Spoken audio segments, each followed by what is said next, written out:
It's funny how tales like this cling to you, worming their way into your mind, gnawing away, festering like a wound.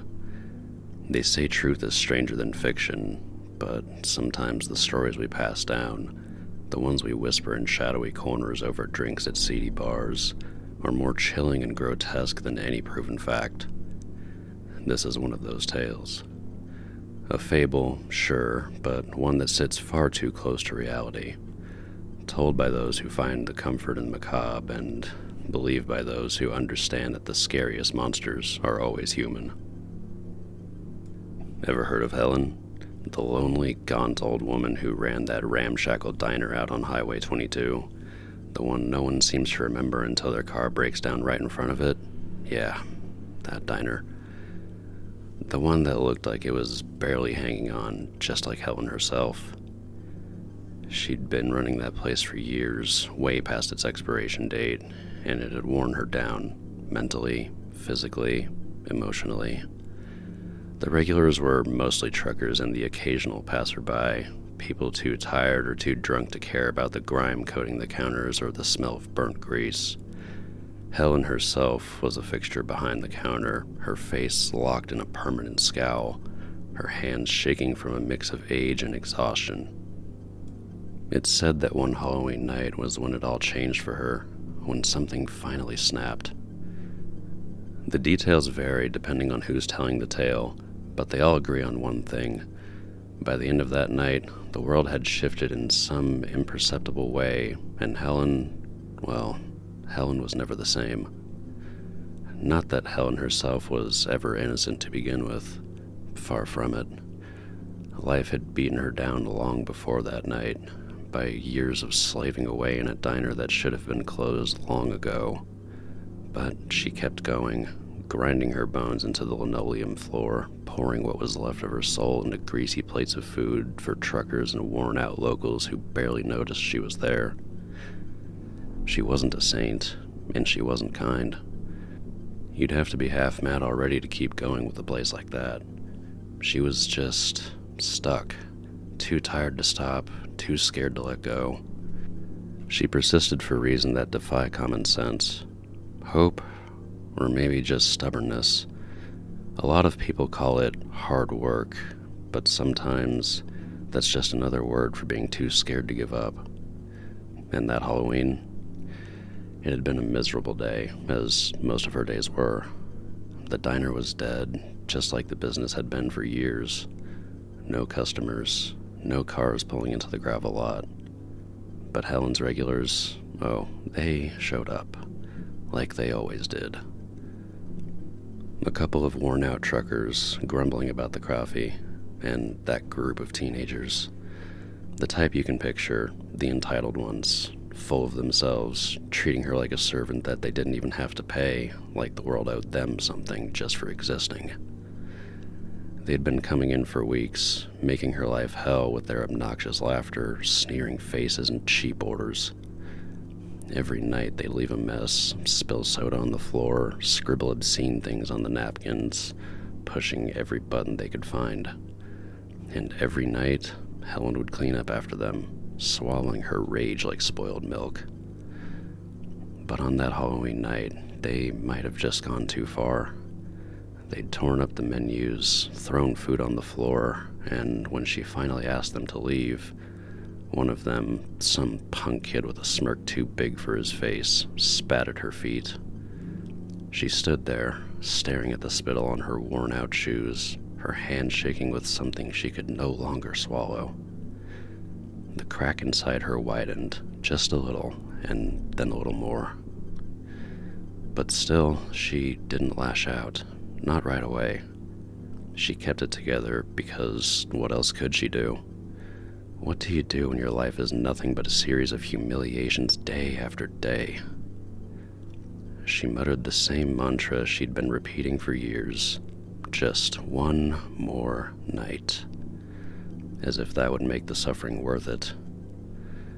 She'd always believed in that idea, that if she could just survive today, tomorrow might be better.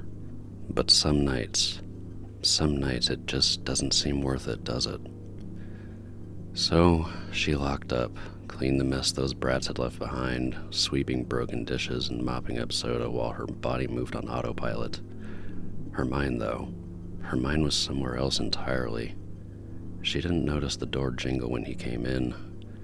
She hadn't heard a car pull up, hadn't seen anyone approach, but there he was. He was no drifter, not like the truckers and transients she was used to. There was something off about him, something that made the hairs on the back of her neck stand on end. No, this thing, was tall, with greasy hair and clothes that looked like they'd been stolen from a corpse. But it was his eyes, those empty, black eyes that seemed to devour everything around him, like they saw right through her. Can I help you? She asked, forcing the kind of smile that comes out like a grimace.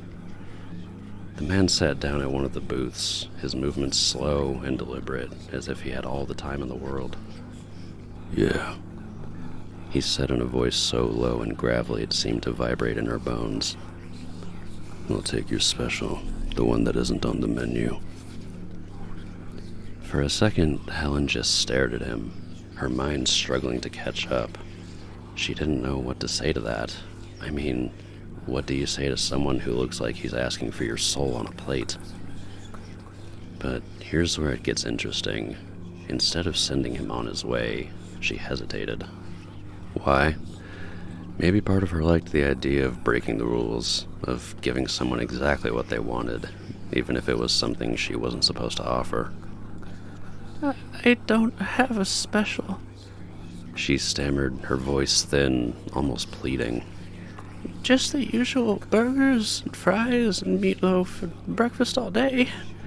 I'm not looking for any of that.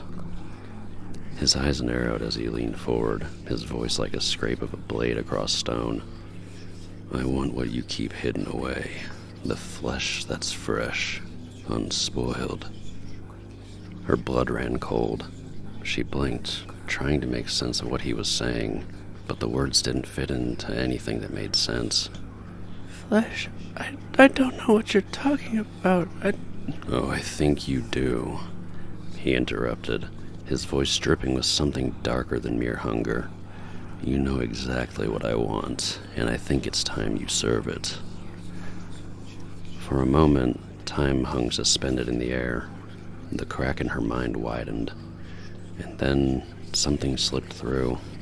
In that moment, it wasn't fear that seized her. It was curiosity. The kind of curiosity that gnaws at the back of your mind, that asks you, just once, to break the rules. What if she gave him what he wanted? She wasn't the good woman, the rule follower, the one who always did what was right. That had never been her. No, the temptation to give in was almost natural, more comfortable, like slipping back into an old habit. I can't, she whispered, her eyes flickering towards the kitchen as if searching for a lifeline. I don't have anything like that. The man didn't move. He just sat there, watching her, like he knew the struggle inside her and was waiting for it to resolve itself. Then you better get some, he said, his voice soft, patient, terrifyingly calm. Now, she should have thrown him out right then and there. That's what any sane person would have done. But she wasn't sane, not anymore. Weeks of dealing with those nasty kids, months of watching her diner fall apart, years of enduring the slow decay of everything she'd built. It had worn her down to the bone. I'll see what I can do, she said, like she was talking to any regular customer, like she was making him a damn cup of coffee. The air grew thick, heavy with a tension that made it hard to breathe. She glanced towards the kitchen, a mixture of dread and intrigue gnawing at her insides. She went to the back, and I imagine that old kitchen must have felt like a tomb. The fridge was nearly empty, just the usual scraps of old meat, leftovers that had been sitting too long, remnants of meals that no one wanted anymore. Nothing that could satisfy the man's request. But as she stared at the meager offerings, the whispers took on a different tone. They weren't telling her to be afraid anymore. You know what you need to do. Her breath quickened. I can't. She murmured, clutching the edges of the counter, trying to ground herself in reality. But the whispers wouldn't stop. Do it. You've done everything else. Why not this? She glanced around, her eyes landing on the old shotgun that hung on the wall, a relic from a time when she still believed in the safety it promised. Her fingers trembled as she reached for it, the cold metal sending a jolt of adrenaline through her veins. I'll get it. I'll find whatever you want. She whispered to herself, her voice shaky but determined. The night outside was cold and still, the wind howling through the trees like the wails of lost souls. Helen stumbled into the darkness, the shotgun heavy in her hands, her breath coming in ragged gasps. She didn't know what she was looking for, only she had to find it. Something. Anything. Just a quick hunt, she told herself. Just one sacrifice, and then it'll be all over. The darkness was thick as she wandered away from the diner, the moon a sliver in the sky, casting jagged shadows across the ground. It felt as though the very earth held its breath, waiting for her to make a choice. In the distance, she heard a rustling, a sound that pulled her closer, beckoning her into the depths of the night. But what was she hunting for, really? An animal, a victim, or the last piece of herself? It didn't matter. She found something. There, in the underbrush, she spotted a small creature. Lost, innocent, perhaps a rabbit or a deer. She didn't know for sure. She didn't care, and it didn't matter. It trembled as she approached, its eyes wide with fear. It'll be okay. She murmured, her voice barely above a whisper. Just a quick meal, nothing personal. Her hand shook as she raised the shotgun, the world narrowing to that single moment, the trigger heavy beneath her finger. You'll feed him. She said, her voice rising in urgency. You have to. One shot. That's all it took. The crack of the gun shattered the stillness, and with it, whatever humanity Helen had left. Helen stood over its crumpled, lifeless body. The deafening echo of the shotgun blast still reverberated through her skull. Its eyes were wide, frozen in a final moment of terror, and its blood slowly seeped into the dirt. Beneath it, a sacrifice to something greater than herself. She didn't even know what she'd killed. It didn't matter. She grabbed it by the legs, trying to ignore the wet warmth of blood now soaking into her apron, and began the slow, agonizing trek back to the diner. Every step felt heavier than the last, the darkness pressing in on her from all sides as if the night itself were alive, watching her, judging her. When she reached the back door of the diner, her limbs ached with exhaustion, and her mind was frayed to the point of unraveling. She stood there for a moment, staring at the faded sign above the door, the one that promised, "Best Diner on the Highway." A promise long broken, like everything else in her life. She pushed the door open with her shoulder, the hinges creaking in protest, and stumbled inside. The warm, greasy air hit her like a wall, mixing with the stench of blood and dirt.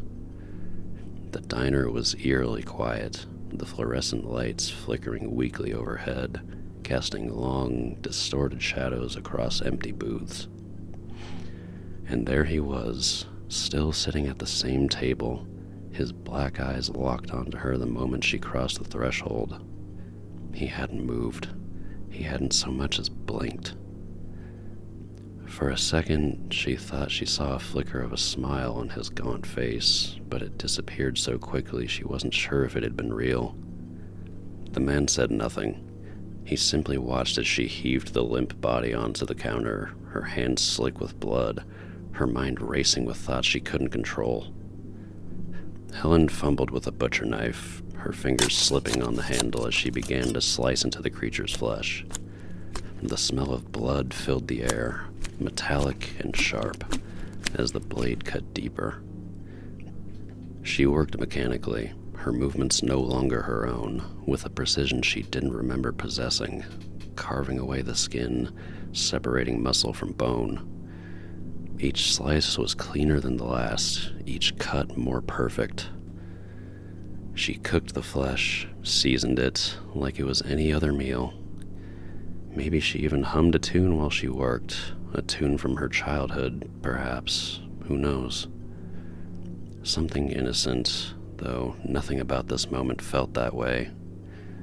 But what was truly disturbing was how right it all felt. As if she'd finally found the missing piece of herself, the part that had always been willing to feed the darkest appetites, even at the highest cost. The meat sizzled on the grill, the smell of blood and burning fat filling the air. Just a little more, she whispered, trying to drown out the guilt clawing at her insides. He needs this. He'll love it. Was it a confession or a plea? The man sat patiently at the booth, watching her with those unsettling eyes, a predator savoring the scent of blood in the air. "Good, you're doing well, Helen," he murmured, his voice wrapping around her like cold fingers. "Just keep going." As she plated the dish, a sense of triumph or euphoria swelled within her.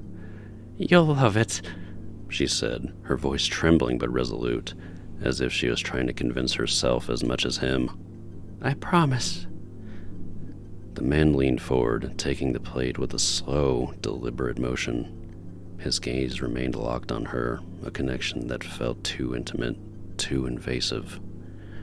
His eyes never left hers, and she knew, without him saying a word, that she had given him exactly what he wanted.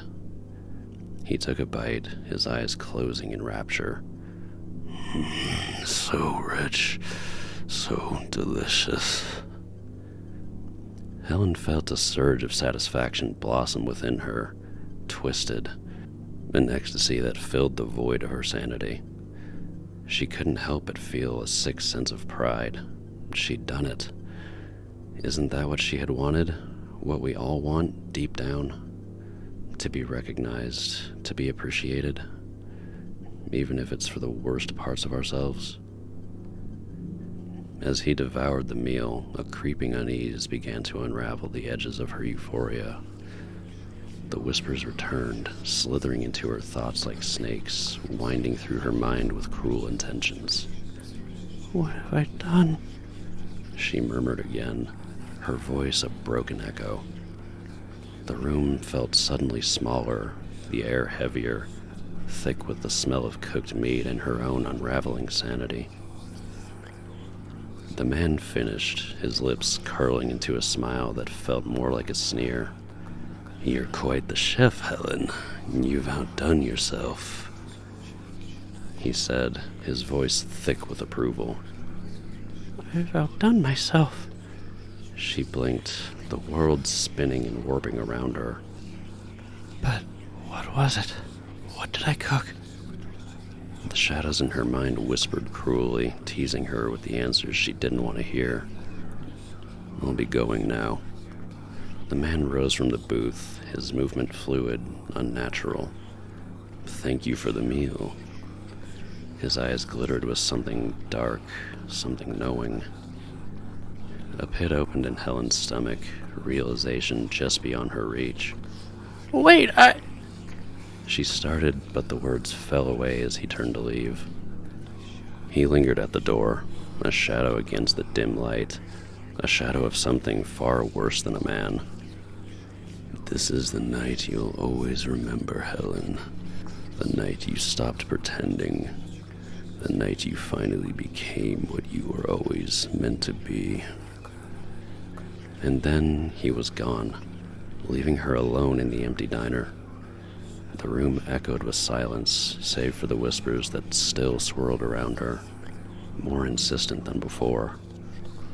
They clung to her like the grease and red stain on her fingers, like the blood in the cracks of the floor. She stood there, heart racing, unable to shake the feeling of impending doom. Leaving her with nothing but the whispers and the weight of what she'd done, she finally understood. This was what she'd been all along, someone capable of anything so long as someone wanted it badly enough. A manic laugh bubbled up from her throat, starting as a soft, nervous chuckle, then growing louder, more frantic, until it rang out in the stillness, a hysterical, broken sound. An involuntary reaction to the madness encircling her. What did I do? She shrieked, collapsing against the counter, her body trembling as if it might come apart at the seams. The world around her began to blur, the walls closing in as she sunk deeper into the madness that had been lying in wait for all these years. She could still hear the remnants of his praise echoing in her ears. So rich, so delicious. His words echoed through the diner, mixing with the whispers, amplifying the cacophony in her mind. In a moment of clarity, or perhaps madness, she reached for the shotgun once more. The cold metal pressed against her skin, grounding her in the only way she knew how. It wasn't meant to be like this, she whispered, tears streaming down her face. She lifted the gun, the barrel cool against her lips, and for the briefest second, the diner was quiet. No whispers, no laughter, just the cold, dead air of what was once her life. And as she pulled the trigger, the last sound that escaped her lips was a broken, hollow laugh.